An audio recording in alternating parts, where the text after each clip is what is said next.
I am Rachel. I'm a second year radiotherapy physics trainee based at Nottingham University Hospitals Trust. I'm going to be talking to you about neuro-inclusive communication, but it's sort of going to be more neurodiversity inclusion generally, with a little bit more of a focus on the sort of communication aspect, so processing and sharing of information, because I think that that would be something useful, hopefully, for people to hear about. So my pronouns are she, they, any, whichever you prefer. I don't mind. So let's just kick right off, I suppose. So firstly, this is just a bit of an outline for how the talk is going to go. I've accidentally gone a bit symphonic with the titles of the sections, so I'll just start briefly by introducing the topic, introducing some definitions, and then I'll talk about my experiences as a multiply neurodivergent person, and then I'm going to talk about how I process information and how I share information, with a focus on why I might be doing it slightly differently to someone who is not neurodivergent. And then at the end, people always want to have practical tips for what they can do to support neurodivergent colleagues or trainees. So I'm going to share just a list of suggestions, basically, of things that you could maybe try, you could explore, things to think about, just to give you a bit of like a starting point, so you can go away and act on stuff, basically, or give you sort of a bit more in your armory, another set of tools maybe to approach the conversation with neurodivergent trainees or colleagues. So firstly, what is neurodiversity? Well, it's just a biological fact. It's just variations in brain development. If you like etymology, then you've probably already broken that down into neuro, like brain, and diversity, like variation. But essentially, it's just the infinite variations in human brain development. So it describes all the different ways that our brains are wired, and then how all of those different unique sets of circuits lead to different skill sets and different support needs, and all at different times as well. So really, our brains are the way that we experience and react to the world. So when people talk about neurodiversity, what they're actually referring to is just any group of people, any human. So if I show you this picture here, this group is a neurodiverse group because everybody's brain is different. However, the majority of brains are wired similarly enough that their way of functioning and processing has become societally accepted as being typical or the norm. Can argue about whether or not there is such thing as a normal brain. I don't think there is, but maybe replace norm with the most common instead, so that we avoid using the word normal, because I'm not entirely sure there's such a thing. But there are other ways that the brain can be wired. So if your brain is not wired in this typical neurotypical way, then you could be described as neurodivergent. So your brains are just making you experience the world slightly differently to somebody with a neurotypical brain. So within this group of neurodivergent individuals, you can further categorize their experiences into other groups, things that would commonly be diagnosed as a neurodivergence. You might be more familiar with things being diagnosed as neurodivergent, but it's basically people who are experiencing the world in a similar enough way that we've been able to say, yes, the wiring in your brain is more similar to each other than it is to the neurotypical way. So as we've already said, but I want to reiterate, there's a note on terminology here on the screen. One person can't be neurodiverse. So a group can be neurodiverse, but if you are a person, you are neurodivergent. And even if you have got multiple different diagnoses, clinically or self-diagnosed or anything like that, it doesn't matter. If you've got multiple of them, you're not neurodiverse. You are going to be considered multiply neurodivergent because you're still an individual. So that's something that I think is often got got wrong, I suppose, in the literature. Like the terminology is incorrect a lot of the time. So you will probably see reference to things in like various resources and in various papers that is actually not a correct use of the language. So just to be aware, but we'll try and use the correct forms of everything today. So neurodivergent really is an umbrella term. So under the umbrella of neurodiversity, this would also include the neurotypical brain. In terms of neurodivergent brains, we can talk about neurodevelopmental divergences or acquired neurodivergences. And then they can also be split into clinical or neurological, psychiatric. It's lots of different types, essentially, of brain wiring is all it is.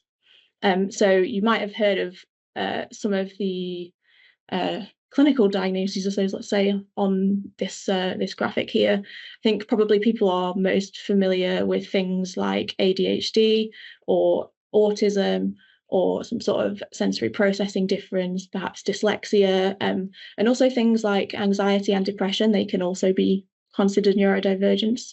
So I think the point I'm trying to make here is it's a massive field of multiple different ways of experiencing the world. It doesn't have to be something purely neurodevelopmental. It can be acquired, so it could be from like a traumatic brain injury. Sometimes people don't know that they're neurodivergent as well. I think actually probably quite often, because accessing a diagnosis is difficult, and also if you are not aware that your experience is different from other people's, you would never probably think to seek out your tribe, so you would never know. But these are some of the labels that we give to the diagnoses that we would give to neurodivergent people. So in terms of neuroinclusive communication, I'm going to sort of split that terminology into two and use that to sort of guide the way that I'm going to talk about stuff in this presentation. So neuroinclusion is just neurodiversity inclusion, which is consciously and actively including every type of information processing, learning, and communication styles. And then communication, the dictionary definition just being the act of giving, receiving, and sharing information. So firstly, I'll just talk about my experiences, because I figure how can you begin to actively and consciously include all types of information processing and learning styles if you don't know what someone else's learning style is? So I'll try and explain a little bit about my experience as a neurodivergent person, and then I will move on to talk about how that impacts the way that I communicate. So the way that I share information, the way that I process information that I've received. And then finally, I'll move on to the suggestions at the end, as we said before. So I am multiply neurodivergent. So I'm autistic with attention differences. So I've got ADHD, combined type. And I also have OCD, which primarily manifests as like an extreme contamination phobia, a germophobia. And before we go any further with anything, I just want to start by saying the spectrum, you might have heard this word associated primarily with autism. The spectrum of neurodivergence looks like this colour wheel here on the slide. So it's made up of a bunch of different sort of processing abilities. So if you've got any sort of learning ability on a given day, or your behaviour might vary, or your executive functioning level might vary, you might be more or less able to take care of yourself. Your emotional regulation might change. This all sits on some colour wheel like this, where on any given day or any given time, you've got some values here that you're experiencing that represent the way you're existing. You'll probably be able to see from the labels on there that almost all of them relate to information processing. So things like emotional regulation, language and communication, social relationships, executive functioning, they're all related to giving, receiving, sharing information. And these components all sort of relate to each other in quite a complex way, and they all vary in time. So really having just a colour wheel like this is just a snapshot in time of what somebody's experience might be like, or what somebody's neurodivergent profile might be like. So I want to say that when we talk about a spectrum, it's not this sort of spectrum. I think this is a very, very common misconception, particularly for autistic people. It's not a spectrum in terms of less autistic on one end and more autistic on the other. That's not really how that works. It's not a sort of low functioning, high functioning linear thing. It's more like this color wheel here, where you could think of it as slicing through at a point in time, a giant sausage that runs through time. If you took a slice through that at some plane, you would receive this profile output. And then if you did that same thing again at another point in time, you'd get something slightly different. So it's very variable. It changes with varying speeds as well. Sometimes you can be stable for a few days. Sometimes I have, I suppose, what I would call an overflow of sort of input or too much information or struggling to process information. And it means that my profile is going to vary very quickly. So within, minutes. But I just want to make it clear that we're not talking about a linear spectrum when we're talking about this. We're just talking about somebody's profile, their way of experiencing the world, not like everyone sits on a spectrum of least to most autistic. So I thought what I would do is a day in the life of a radiotherapy physics STP trainee, because that seems to be quite a common way that people share information on the STP, especially for like outreach and things like that. So I was like, okay, this seems like a good idea. So, all right, what do I do in a day? Well, firstly, I wake up at 6:53. The alarm has to be at that time. It can't be at any other time. It sounds maybe a bit weird. I think people are usually used to, if people are going to be a bit funny about times, perhaps they would have it end in a 0 or a 5, but no, apparently not. My brain's decided that 53 is the appropriate number of minutes past the hour to wake up. So thought, right, what do I do after that? And then I was just thinking, how do I write down what I experience and prepare for a painful block of text to appear on the screen? So I'm thinking about this and thought, what about the next university teaching block though? My commute time is not going to be the same, probably. So will my morning routine still fit into the time that I have to get ready? Maybe I should actually start preparing now to change the alarm time, because I will have to change it. But then I need to book accommodation so that I can work out how long I'll have to get to the lecture room from the house that I'm at. But then it might be actually much earlier that I need to set the alarm for, because I need to get to the lecture rooms at least an hour early so that I can put my seat where I want it, because I have very specific requirements on where I'll sit in order to be able to actually take in what's being said in a lecture. And I also need to clean the area before people arrive. But there might not be any Clinell wipes in the room, because the room that we were in last time, it was pretty variable whether the supply was fully stocked up or not. So I should probably actually just go and buy some more antibacterial wipes to keep in my bag, just in case. But then if I need to go to bed a lot earlier, I'll have to change my post-work routine as well. I mean, it's difficult. I have to account for that. But then what date is it now? Oh, it's past the 7th. So it's probably too late to be reimbursed for accommodation bookings in this month's paycheck. So I could put it on a credit card perhaps, but then maybe I'd have to wait 6 weeks to get reimbursed. Oh, so that's kind of stressful. I mean, it's not the end of the world. It's fine. I could do it, but I'm just going to be thinking about that now for quite a while. And then actually, what am I doing? Where am I at? And I thought, I'll just go back to the start of this text box and add a note to say what time it was when I started thinking about what a normal day for me is like, just so people know that even though I haven't really put any proper bullet points on this slide yet, I look like I've just been staring blankly at the PowerPoint screen while I touch type. I've actually been thinking about things. I just don't really have anything to show for it, because that first thought about the university timetable has completely derailed me. So it was 16:49, and then when I checked what time it was, it turns out it was 17:02. So I've spent 13 minutes just thinking about how I start my day, and I haven't even got to the point where I get out of bed yet. So imagine this is happening in your brain all the time, constantly, and you don't know how to filter out all of the different thoughts that you're having. You can't choose what's the most appropriate, or you might struggle to choose, or it might vary whether you're able to choose what the most appropriate thing to filter in or out is. So okay, well, this is not going to be an effective presentation technique. I can't do every minute of my day like this. Everyone will have left the call by the end if I did that. So I decided what I'm going to do is try to pick some highlights instead.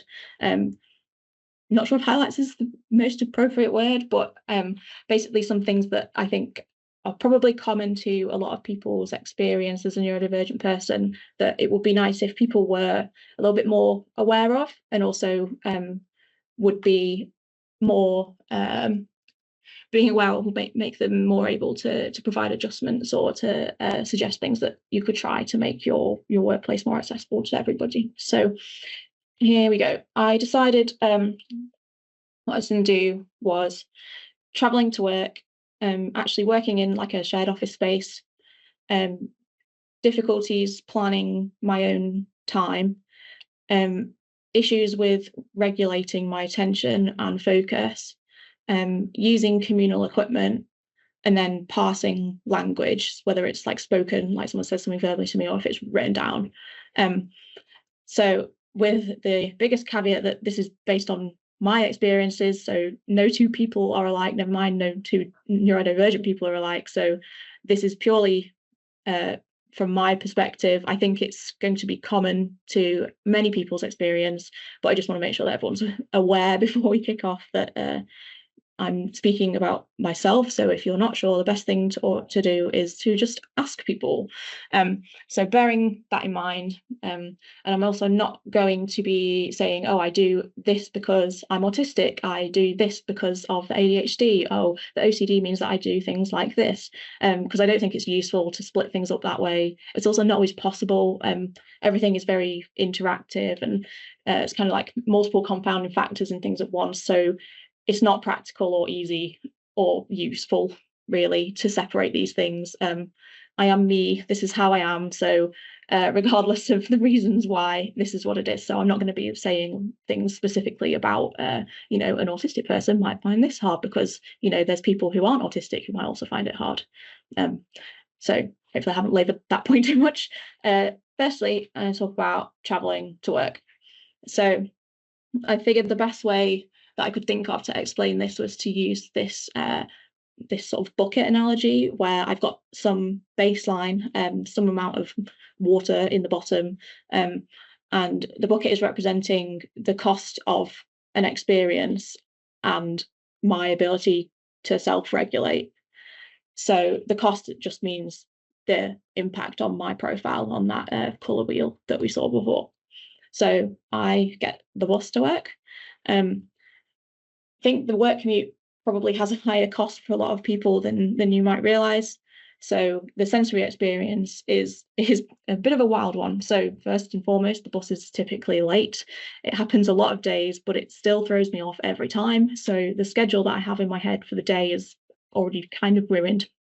And then the bus arrives and I feel trapped if I don't sit at the front, but there's no spaces left at the front, so I have to sit a few rows back. Probably not the end of the world to most people, but I really don't like not sitting at the front. So that's just an extra thing that I've had to cope with whilst travelling to work. So the bus sets off before I've sat down. I can't touch anything on the bus with my hands. So instead, I just sort of awkwardly trip up before making my way to a seat. So I think I'll actually spend the rest of the day ruminating about how foolish I looked. So that's going to be quite distracting. I'm going to be thinking about that for a lot of the time. And I sit down and I can feel the breath of the person behind me on my neck.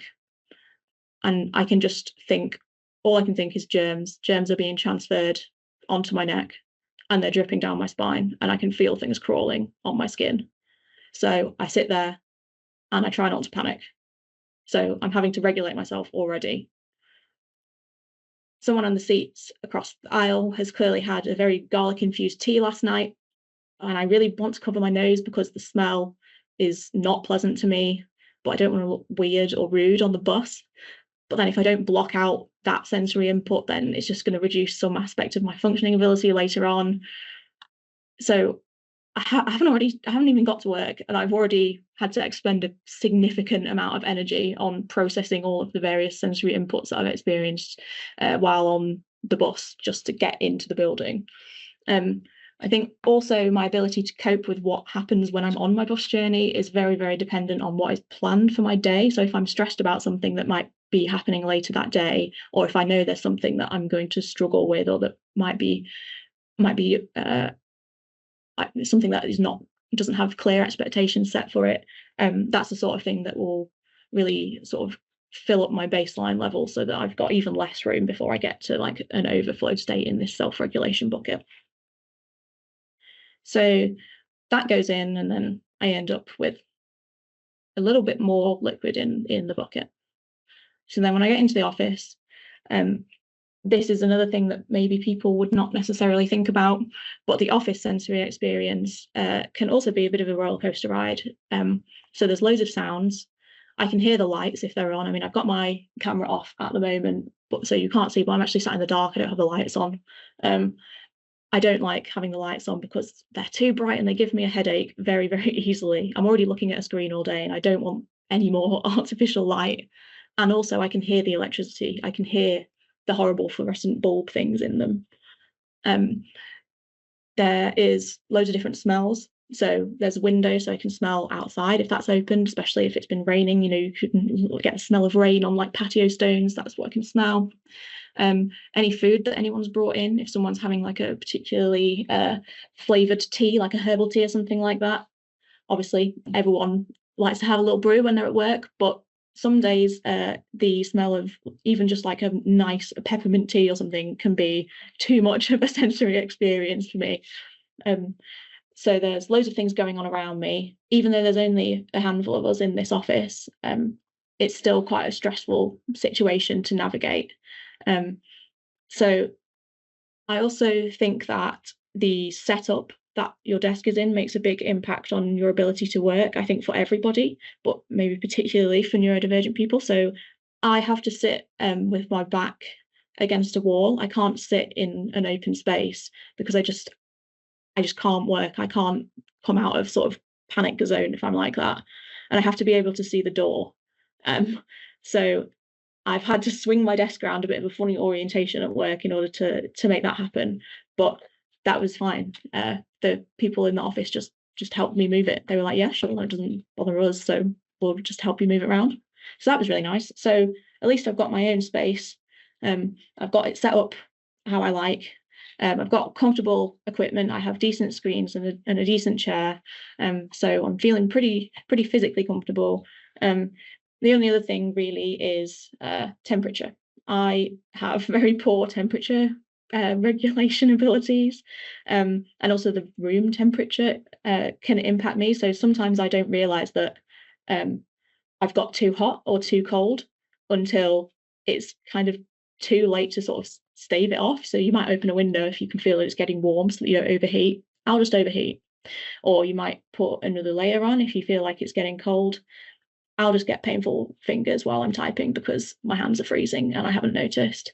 And it's only when something snaps you out of your focus zone that you're like, oh, hang on, that's the reason that I was finding it difficult to concentrate on something. That's the reason that I just felt a bit off. It's because my like physical environment was the wrong temperature. For me, that extends to clothes. I have to be wearing comfortable clothes at work, just because if my like outfit is uncomfortable or I can feel tags rubbing on me or stitching, anything like that is sort of digging into me, that's all I can think about. And it just amplifies. The more you think about something, the bigger and bigger it gets. And you end up feeling like sort of a physical imposition of something on you, even though it's just like a tiny tag that's like tickling like the nape of your neck or something. That makes a big difference for me in terms of whether or not I'm able to self-regulate. So it's important that I'm able to set up comfortably and wear comfortable things in the office space that I'm working in. I also think that it's important to note that my information processing speed and ability is really dependent on the location that I'm in. So I can talk a little bit more about that later.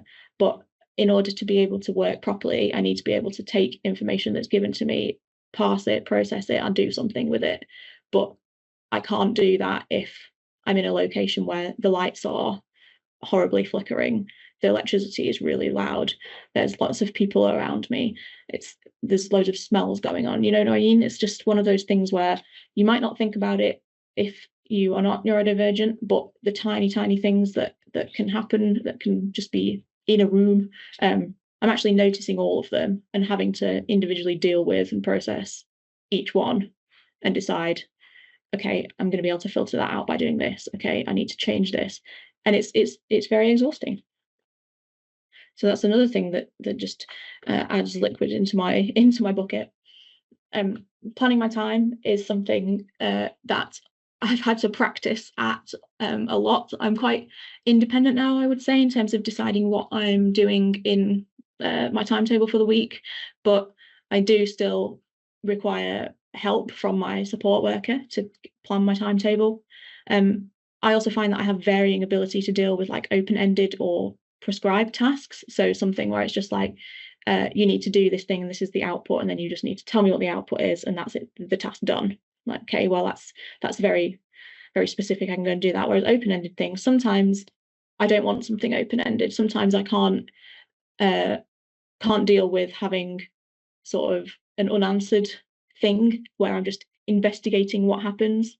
So I need to be able to build myself a flexible enough timetable that I'll be able to do a multitude of different tasks at whatever time they need doing, but also if it turns out that I can't do that, I need to not get stuck in a rut and be able to switch to a different task relatively easily within my schedule in order to enable me to be productive and get enough things done at work. Task switching and starting and stopping is a whole separate issue. We'll talk about that later. Again, estimating how long a task will take and forming a realistic schedule is really difficult for me. I always now go with however long I think it's going to take me, double it at least, and that's probably not even scratching the surface of how long it's going to take me. I think I have a tendency to deep dive into things which perhaps are not directly relevant to the task right now, but I'm like thinking that they will be useful to me in the future, so I would like to explore them. So I end up doing that and then not really have anything to show for the task that I was meant to be doing, even though I've learned a lot of information and will hopefully be able to apply it at some point in the future. So I think estimating how long something takes me, and based on my ability to concentrate and also to stop the thoughts of, oh, you could just go and read all these references from this paper instead of just carrying on reading the paper that you'd started reading in the first place. That varies quite heavily from day to day and depending on the environment too. So I also mentioned about task switching and starting and stopping tasks and deciding what's an appropriate task for what my profile is like that day. It's difficult to decide how much to plan and how much to just sort of go with we'll see what comes up. It's really tricky because I can follow a schedule and then feel upset when something that I know I need to observe or do comes up, but haven't accounted for it in my calendar. Or I can not really have a schedule, which is just causing a constant low level of stress where I'll get things done, but I will never be comfortable and I'll always be in sort of a heightened state of like kind of nervousness, I suppose. Like my nervous system is not going to be regulated at all. I'm going to be constantly feeling like I'm on edge because I don't have a specific plan in mind. So I think that's something that people might not necessarily appreciate if you're supporting neurodivergent trainees, is that our sort of ability to deal with an immediate change in something or something just coming up and being told to go and see it when we've got a timetable set in our own heads or on our own Outlook calendars, that can be quite difficult. And sometimes it's possible to scrap the timetable. I'm just going to go and do the observation and then sort of process and deal with it later. It's fine. I can put that off. But it's not something that is always possible, and it's also not something that's always healthy. If you're going to be upset about something or something doesn't suit the way that you're working, it's not ideal to hide it. It leads to burnout and meltdowns, shutdowns, mental health conditions, poor physical health. You don't want to be putting things off just because you don't want to make a fuss or say, oh, that doesn't quite work for me while you're at work. So that's just something I think would be useful for people to be aware of as a thing that generally might be difficult for neurodivergent trainees. So the next thing is regulating my focus. So I definitely have a little bit of an issue with time blindness. I quite often will sit down and think, oh, I'll just do half an hour on this, and then I end up getting really, really into the zone, and then look at the clock and it's a few hours later and I've done nothing else, and there's something important that I needed to do.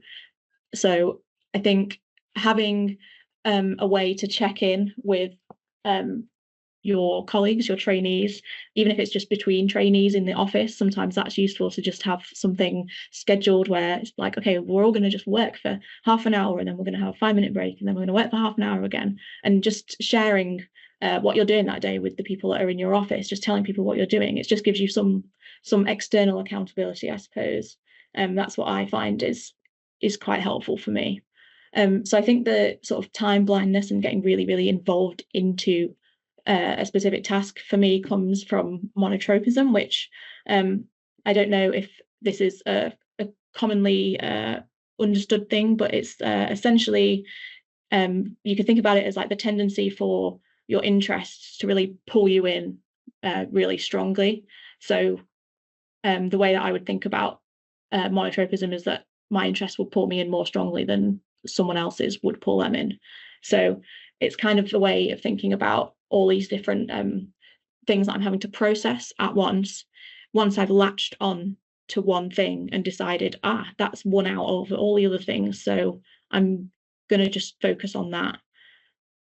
That's the thing that becomes the sort of the black hole, let's say. It just pulls me in. I can just only think about that. And even getting out of that state sometimes can be quite difficult. Sometimes being snapped out of it quickly by someone disrupting you can be quite upsetting. But the whole idea of monotropism is sort of this model of the mind, the brain, the consciousness as like an interest system. So if you're interested in something, all your interests obviously direct your attention. So the interests are like varying within time. And then if you have a monotropic mind, then not as many interests are going to be aroused at any time. So you're not going to be focusing on a range of things because it's going to be one interest that's sort of taking a lot of processing resources. So it makes it harder to deal with things outside of your sort of attention tunnel, let's say. Whereas if you are not thinking monotropically, you might have multiple interests aroused at any one time, and you can switch between the tasks quite easily. Each thing, it takes as many processing resources as it takes, and then you can just switch those off and move on to the next thing, and it's not a problem to do that. So having to deal with all of that at work also adds to my bucket of oh no, I'm going to go into some sort of overload, some sort of meltdown. The next thing that's difficult for me about being in the workplace is shared equipment. So I'm medicated for my OCD, which means that I am able to cope with quite a lot of things now compared to in the past. But the contamination phobia is still something that is a constant sort of niggling worry in the back of my mind. I can never switch that off. So because I'm constantly having to direct some attention to that, even though it's unconscious, I suppose, it's still taking up a lot of my own resources. So you think like, do you share a pen with someone when they ask you if they can borrow a pen? Do you just share it with them without making a fuss, knowing that that's going to have an impact on your functioning later on, because you're just going to be thinking about the transfer of germs from their hands onto the pen that you're then going to touch? Or do you risk looking rude and kind of weird and unfriendly and standoffish and uptight by saying, no, you can't borrow my pen? You know, it's also got some social implications there. People might be like, okay, well, I was just asking for a pen. There's no need to be so rude, or okay, fine, I'll go and ask someone else. And then you fear that you've upset somebody because you didn't want to upset yourself. So it's kind of this battle that's going on. I find the sensory variation between my, for example, keyboard and mouse to be very different to using somebody else's. So, for example, in radiotherapy, when we're going around the linac rooms doing QA, the feel of the different mice for all the computers is it's quite quite difficult for me to deal with, I would say. I have sort of if it's something is matted or sticky, I end up having sort of lasting sensations of something sticking to my hand. And then if the keyboard is really clicky, maybe much louder than mine, or the mouse has like a different reactivity, so it moves at a different speed. All these little small things that most people would probably not think twice about. It makes it really difficult to work. It makes it very, very difficult to send your energy and focus onto one thing because you're having to divide it between so many things, but struggling to fully pay attention to any of them and process and deal with any of them. It's like quite a wide range of things are happening, and you are noticing things. It's not like a deficit of attention as the ADHD label might have you think. It's like there's too much attention. It's a deficit of me being able to say, right, that's not important right now, put that to the side, pay attention to something else. That's where the quote unquote deficit comes in. Although I prefer not to think of it in terms of deficit anyway. Personally, I tend to think of it in terms of difference rather than something that sounds quite negative, but that's a whole separate conversation. So yeah, the shared equipment aspect can be something that's quite difficult for me at work. When I've been to Newcastle University for the teaching block, and when we've had practical sessions, the lecturers have been really helpful in terms of providing me with like my own workstation, so I don't have to share with somebody else. Or if I have to use a communal computer, they like wipe the desk and put Clinell wipes on the side for me to do my own like cleaning and stuff when I get there, which is really thoughtful and really nice of them. So thank you to Jude Mott for helping me with that. It makes a big difference to my stress level. As soon as I come into a room and see, oh, I can actually just clean and it's not a problem, I don't have to run around finding like anti-bac wipes or something, that helps me a lot. But the germs and contamination phobia aspect is something that I really struggle with at work. Then the final thing is parsing language. So I think there's many different facets to this, and for me personally, the biggest one I would say is that I have a very literal interpretation of everything. I will read something or hear something that you've said, and I will only get context from the words. I don't get context from anything else, which makes it difficult when you're trying to use figures of speech, or if you don't say exactly what you mean, or if you misuse a word in a way that's not very obvious, let's say that it's the incorrect word to be using in that situation, then I will not be really understanding what you actually meant by your question, which I think is something that probably comes naturally to a lot of people who aren't neurodivergent. But for me, this is something that is really quite a big barrier. The other thing is the pronunciation of words. So I think sometimes people think that we can have kind of maybe, if we're not doing so well, maybe like a monosyllabic or monotone voice, or now, I don't know, maybe it sounds fine, but I think occasionally I've had comments about my intonation and the way that I pronounce things and maybe seeming a bit robotic. So I think that's something that maybe people might not be aware is commonly associated with being neurodivergent. It's this sort of odd, seems like it's got negative connotations. I don't want to use the word odd, but an odd way of speaking, let's say. And then echolalia is just essentially repeating something that you have heard. So it could be immediately repeating it or repeating it at like another point in time. But I definitely find that anything that's quite a fun word to say becomes kind of like a vocal stim. So I will repeat things that someone has said if it's a nice, if it makes like a nice sound or it feels nice, like to say with your mouth. So I think sometimes people be like, why is there a parrot in here? Sorry, that's just what happens. I also think that this kind of extends to copying what other people have said in a given situation. So if I'm not sure how to handle something, but I've observed somebody else do the same task or be in the same situation as me before, I think, oh, well, I'll just say what they said. So it's kind of like a script that someone has given to me to be able to say so that I can deal with the situation. And once I've got myself back in a comfortable position, then I can start to access my own sort of mouth words and proper like own formed thoughts rather than repeating what someone else has said.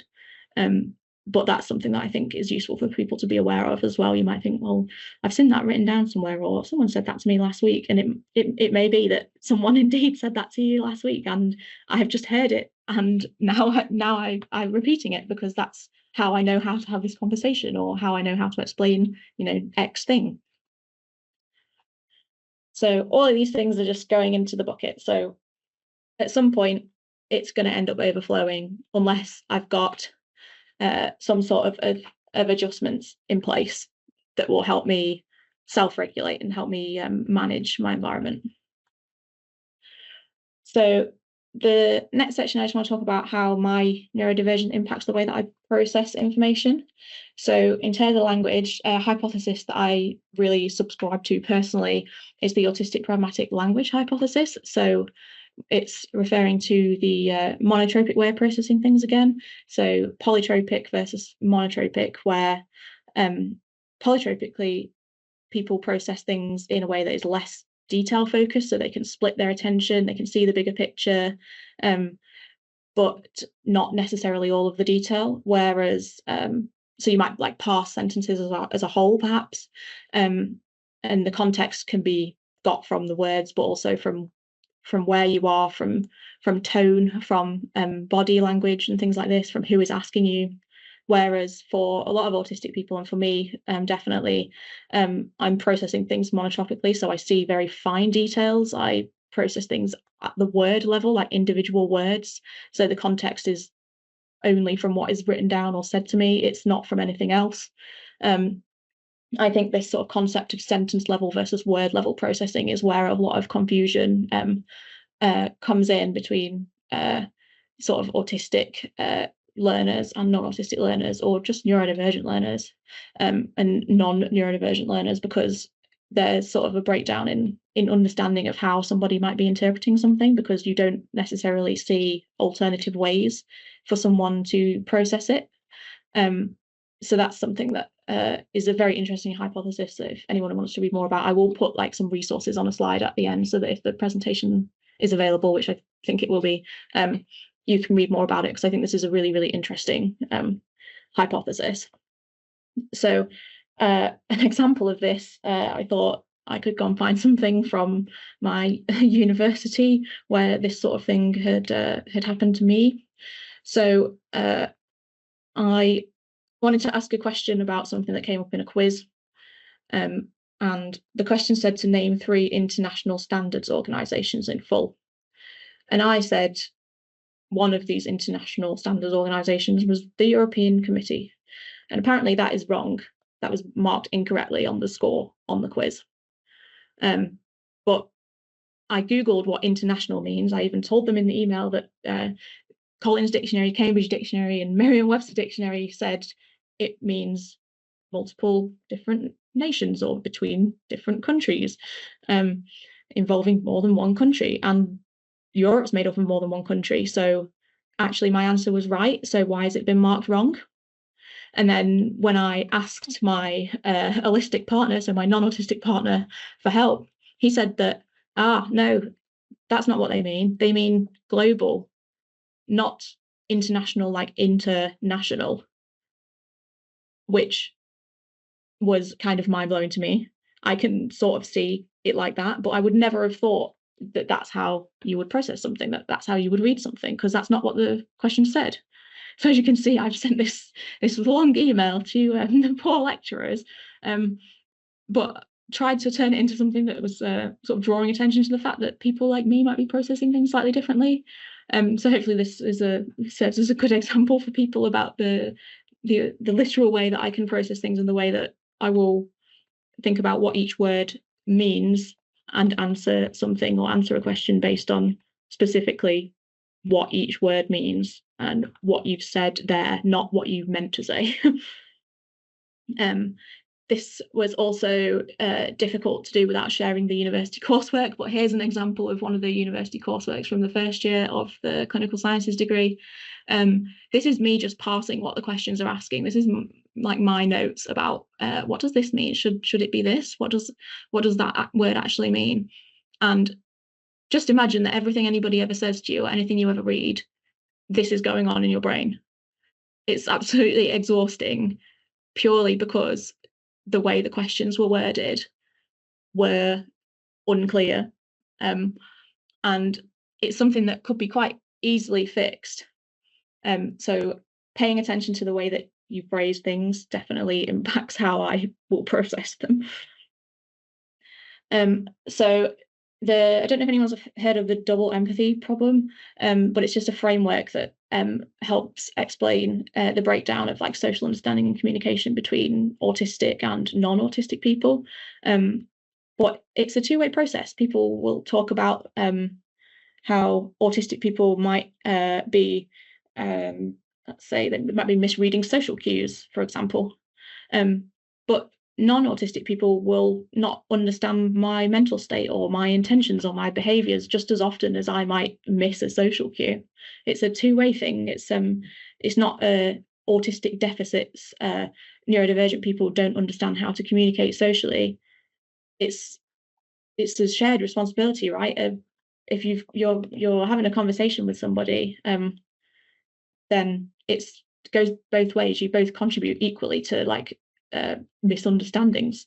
You know, it's not about my way of dealing with something socially being wrong. It's just different and people aren't aware of it. So in the same way that people can't make adjustments that we've been talking about if they don't know how you're experiencing something, you know, it just can't be done. So this is a really interesting way to explain the differences and the breakdown of communication. I also find, as we've touched on, that physical cues are something that go over my head quite often. So body language is not really something that I take note of, or don't feel like I take note of anyway. When people say things with their body, or you know, they've given indications by like posture or something that, you know, they're interested in, I don't know, ending the conversation, moving on, going somewhere else, I probably won't pick up on that, so you'll have to just tell me because I won't be aware. Facial expressions as well, I find it difficult to understand from someone's face what they might be feeling unless they've given me additional information. So expecting people to understand based purely on facial expressions is not a wise tactic, I would say. And then if I have to try and mask or fit in with what's happening around me, trying to fit in socially. If I'm trying to copy nonverbal cues, so making eye contact, which causes physical pain a lot of the time, or trying to copy someone's body language so that I look relaxed in the situation, I'm not sat in an awkward way, anything like that, I end up concentrating so hard on that it distracts me from actually processing any information I've received. Another thing that impacts the way that I process is interoception. So you can think of it as being the answer to the question, how am I feeling right now? And quite often I don't know. I don't necessarily have the words to describe it. It requires a lot of thought. And also, it's not always necessarily possible for me to identify what's causing a discomfort or what will cause in the imminent future something that is going to be uncomfortable for me. So I think being aware that people might not be able to explain immediately why something has sort of gone awry is very important. So processing takes time for me. In the workplace, I usually have to go away and think about things and try and read around a topic and try and answer my own questions, and then come back and ask questions to trainers, because that's just the way that works for me. And at university, the teaching blocks are quite exhausting because you spend a lot of energy focusing on like trying to process things in real time so that you can ask questions there and then. And then I'm also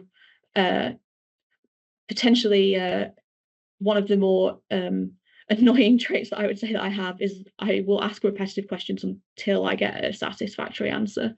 Because if I don't understand what's going on or why something is being done, then I really can't let it go. Similarly, I will answer the question that you asked, so not what you think you asked.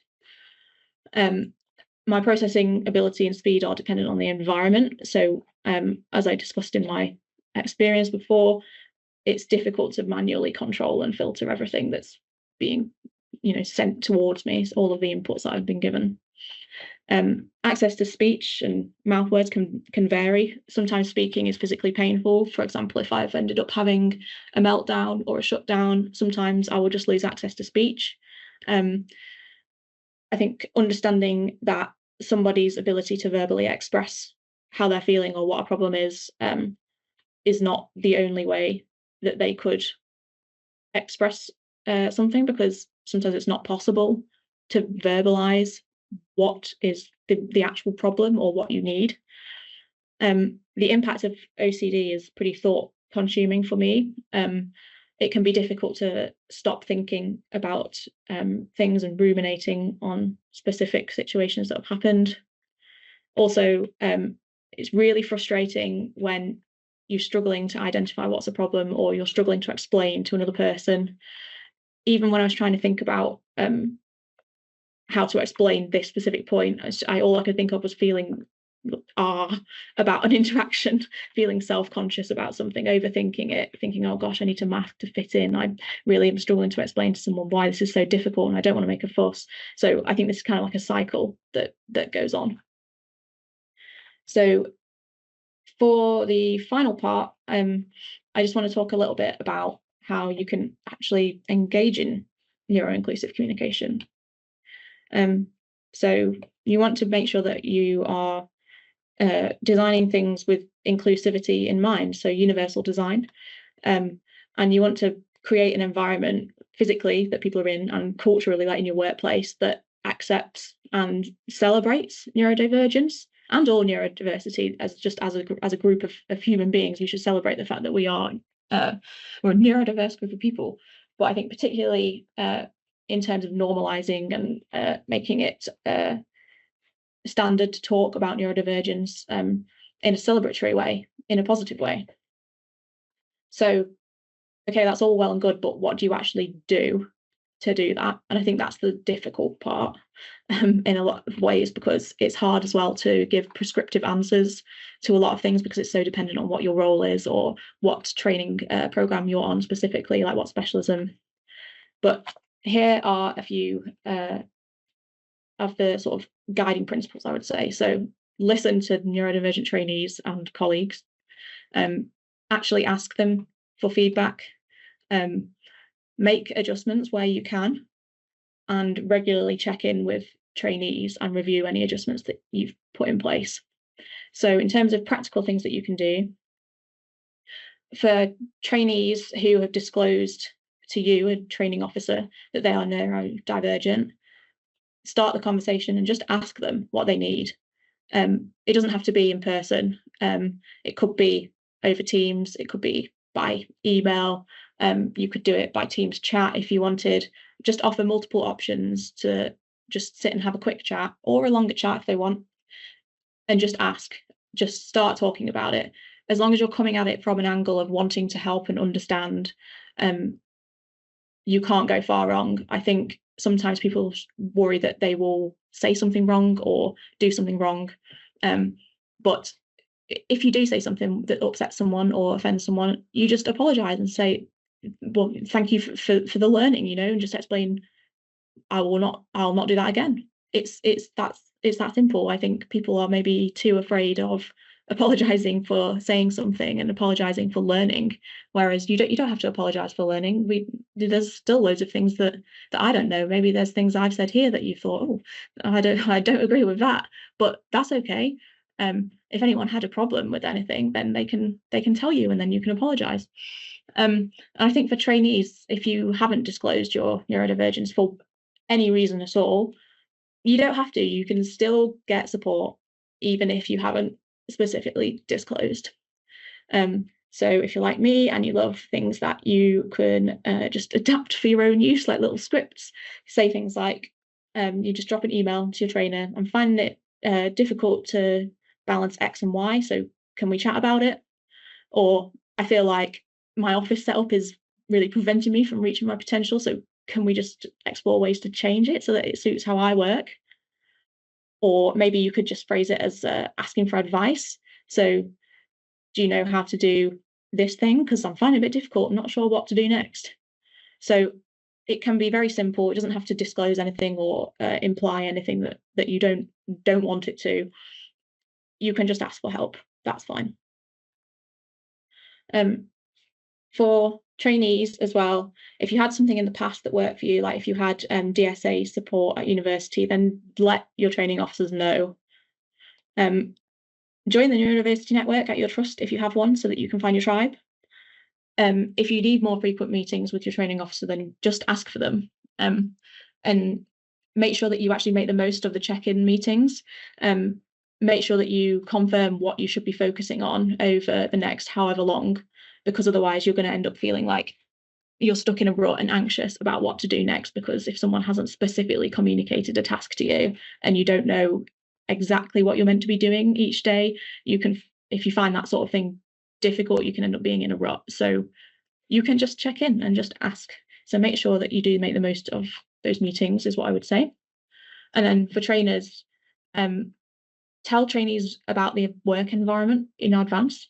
Ask them if it sounds suitable, if they think there'll be any problems. Share the neurodiversity network with your whole department. So it's kind of just encouraging and promoting acceptance and celebration, which is a good way to improve the culture in your department with regards to people's approach to neurodivergence. Schedule check-in meetings or check-in messages.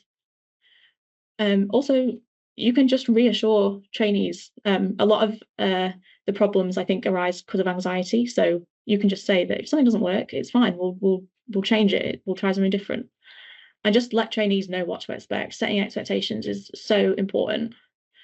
So just in terms of general inclusive practice, here's a bunch of things that might be useful for you to think about when you are planning training. So things like flexible working, circulating agendas and then minutes with like specific named action points against people's names, scheduled breaks, finding where the quiet spaces are in your trust and telling people where they are so that they can actually go and use them. You can use specialist software. Some are freely available, some you might need to point people towards access to work or occupational health to get access. Encourage people to use their sensory aids if they need them, noise cancelling headphones or sunglasses. I am that person that wears sunglasses indoors because it works for me. So not drawing attention to things like that, but also encouraging people that if they need to do that, that's absolutely fine, is probably a good way to go. And just allowing people to leave and return when they need to. People can manage their own regulation if they're given the opportunity to, quite a lot of the time. But if you're stuck in a situation or environment where you feel, oh gosh, I have to be pretending that this is fine when it's not, or I have to carry on even though I know I need a break, that's not healthy for anybody.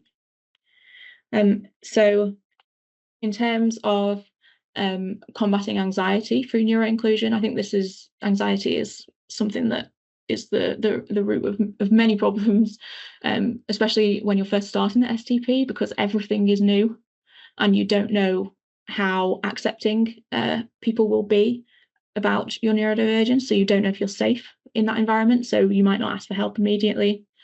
So practical things that trainers can do is explaining, as well as with a timetable, what will happen at an event when trainees go to do something.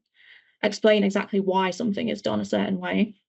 Schedule things to happen in groups so that people aren't doing things alone. You can walk people or have people walk trainees to new locations, so the stress of having to find a new location isn't so overwhelming that they can't deal.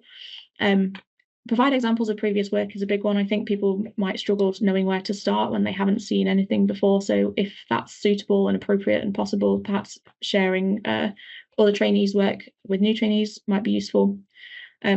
setting up a buddy system that actually works, where your buddy actually wants to be a buddy to a new trainee, would be really useful. And set expectations and quirks of the department culture, like lay them out straight away so that people are not confused. And then I think probably one of the most common things that people have anxiety about is emails, because they don't know how to approach sending an email, or you look at it for ages and you reword it and you change it and you decide, oh, I don't want to phrase it like that, it sounds too abrupt, it sounds too harsh, oh no, that sounds too you just get a bit anxious about how you come across. So explaining email etiquette is really useful. A really stupid exercise that might help break the email sending ice is literally to sit down with trainees and dictate an email for them to send to you right there and then, so that it's like just something straight off the bat that's just sent to you, and then when it comes to wanting to email you again, they can just reply to that email or forward that email. So I could just say, hi Liz, this is the break the emailing anxiety email. So then now it's not sort of a first time that your trainee is going to be doing something when it comes to them needing to email you to ask for help about something. So that's just going to make it easier for people to contact you, essentially. And then the STP specific work is very different to what people would have experienced at university. So submitting competencies and training activities can be scary. The curriculum library has got loads of suggestions for what to consider, so I would suggest looking at that and following what's in there if you're not sure. And also, training officers ask to see people's work and writing, because the earlier you can see it, the earlier you can provide reassurance, and people are going to very quickly become more competent at writing down things in the style and the way that you would like them to. And also finding out how their trainees prefer to receive feedback is great. It might be easier to sit down together and read a document. It might be better to write in the comments on the Word document, like annotations, whatever works for the trainee.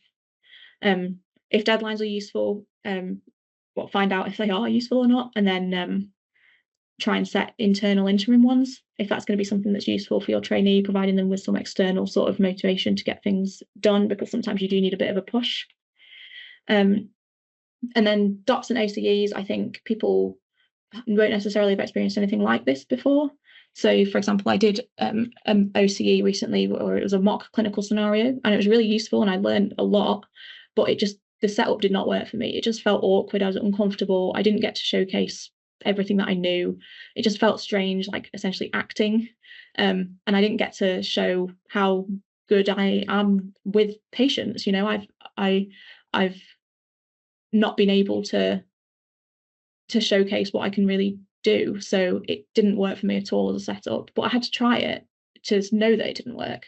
So now we know I'll just not do something like that again unless it's absolutely necessary.